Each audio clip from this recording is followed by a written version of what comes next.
Yalandı ədalətin, yalandı məhəbbətin, yalandı duyğuların, mərhəmətin, sədaqətin, yalandı gülüşlərin, baxışların, sözün yalan, sözündə düzün yalan, dünya özün yalan, qəlbimə vuran dünya, bir oyun quran dünya, günahın içinə salıb sonra üzümə duran dünya, ağarıb saç ilə baş, qocalıb gözümdə yaş, bu həyat çılpaq görür bizi ilk dəfəsindən və sonda yenə çılpaq, sadəcə beyaz qumaş, torpaqda yatan dünya, çürüyüb batan dünya və əcəl gəldiyi gün insanları satan dünya. Ya gücüm yoxdur mənim, ya da yox cəsarətim, verdiyin sevgi yalandır, bu mudur ləyaqətin?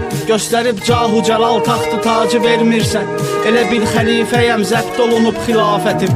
Dərdlərə salan dünya, hər yeri talan dünya, sevdiyim hər nə varsa əllərimdən alan dünya. Çalış adım gələndə rəhmət oxunsun sənə. Çalış adım gələndə